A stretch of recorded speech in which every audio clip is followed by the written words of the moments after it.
من جديد مرحبا بكم، والبداية من كركوك، إذ أفاد مصدر أمني باستشهاد 4 منتسبين في قوات الجيش بهجوم لتنظيم داعش الإرهابي فجر اليوم السبت شمال غربي محافظة كركوك.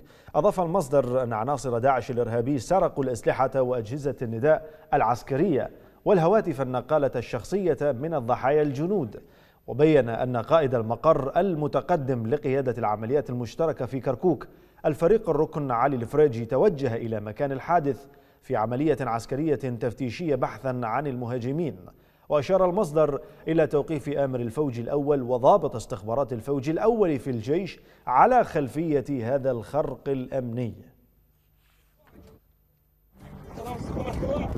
ما يجي الساعة انت بالتوفيق وعامر لواء، هاي النقطة شو تكتبون بها؟ انتم لو متابعيهم لين تكتبون.